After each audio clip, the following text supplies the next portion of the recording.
राज्यभरातील शेतकऱ्यांसाठी आज 21 जून वार शुक्रवार आजच्या महत्त्वाच्या ठळक बातम्या आणि शेतकऱ्यांसाठी अतिशय महत्त्वाची आणि दिलासा देणारी देखील बातमी आलेली आहे।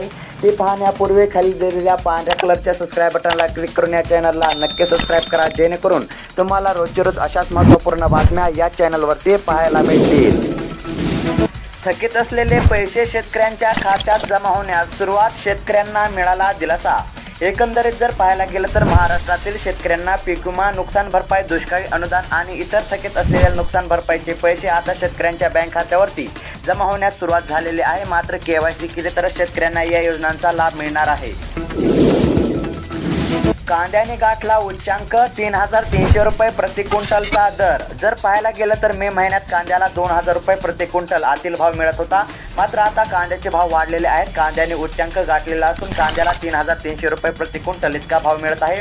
किरकोळ बाजारामध्ये कांदा 40 ते 50 रुपये किलो प्रमाणे विकला जात असून घाऊक भावामध्ये मोठ्या प्रमाणामध्ये वाढ झालेली असून कांद्याचे भाव हे प्रति क्विंटल 2700 ते 3300 रुपयापर्यंत वाढलेले आहे। यंदाही 1 रुपयातच पीक विमा, 15 जुलैपर्यंत अर्जाची मुदत, शेतकऱ्यांना मिळणार आर्थिक दिलासा, सहभागी होण्याचे आव्हान। जर पाहायला गेलं तर यावर्षीच्या खरीप हंगामासाठी प्रधानमंत्री पीक विमा योजना जाहीर करण्यात आलेली आहे। 15 जून ते 15 जुलै या कालावधीमध्ये खरीप हंगामातील पिकांचा विमा उतरवण्यासाठी शेतकऱ्यांना अर्ज करता येणार आहे। 1 रुपयामध्ये ही सुविधा राज्य शासनाने उपलब्ध करून दिलेली आहे। यामुळे आर्थिक दिलासा मिळणार असून या योजनेमध्ये शेतकऱ्यांनी सहभागी व्हावे असे आवाहन कृषी विभागाने केलेले आहे। शेतकऱ्यांसाठी खुशखबर, 14 पिकांना MSP वाढ, नव्या सरकारच्या मंत्रिमंडळाचा पहिला निर्णय। एकंदरीत जर पाहायला गेलं तर 2024-25च्या खरीप हंगामासाठी धानाकरिता किमान आधारभूत किंमत 5.35% वाढून प्रति क्विंटल 2300 रुपये केलेली आहे। केंद्रीय मंत्रिमंडळाच्या बैठकीमध्ये हा निर्णय घेतलेला असून शेतकऱ्यांना दिलासा मिळाला आहे। बी बियाणे खते खरेदीसाठी कृषी केंद्रावर गर्दी, खरीप हंगामातील पेरणीची लगबग सुरू। जर पाहायला गेलं तर यंदा वेळेवर पाऊस झाल्याने शेतकऱ्यांच्या आशा पल्लवित झालेल्या आहेत। त्यामुळे खरीप पेरणीसाठी बी बियाणे खतांची जुळवाजुळव करीत आहेत। त्यामुळे कृषी सेवा केंद्रावर शेतकऱ्यांची गर्दी पाहायला मिळत आहे। भाव वाढले, सामान्यांच्या ताटातून भाज्या गायब, आठवडी बाजारात आवक घटल्याचा परिणाम।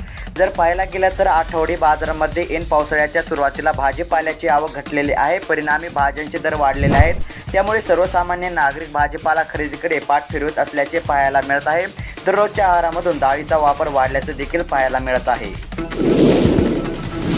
सवलतीच्या दरातील बियाणे आले, शेतकरी गेले तरी कुठे, सोयाबीन, तूर आणि कापसाच्या वाणावर कृषी विभाग देणार अनुदान। एकंदरीत जर पाहायला गेलं तर राष्ट्रीय अन्न आणि पोषण सुरक्षा अन्नधान्य योजनेच्या माध्यमातून कडधान्य, गळीत धान्य आणि कापूस अनुदानावर उपलब्ध करून देण्यात येणार आहे। त्यासाठी मोजकेच बियाणे मिळालेले असून त्याकरिता शेतकऱ्यांना ऑनलाईन अर्ज DBT पोर्टलवर दाखल करायचे आहे।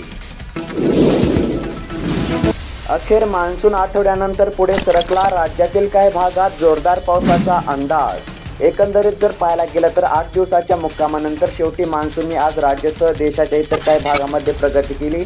मान्सून आज विदर्भ, छत्तीसगड, ओडिशा, पश्चिम बंगाल आणि बिहारच्या काही भागामध्ये पुढे सरकला। तसेच मान्सूनच्या प्रगतीसाठी पोषक हवामान आहे, तर राज्यात पुढील 4 दिवस काही ठिकाणी पावसाचाही अंदाज हवामान विभागाने दिला आहे।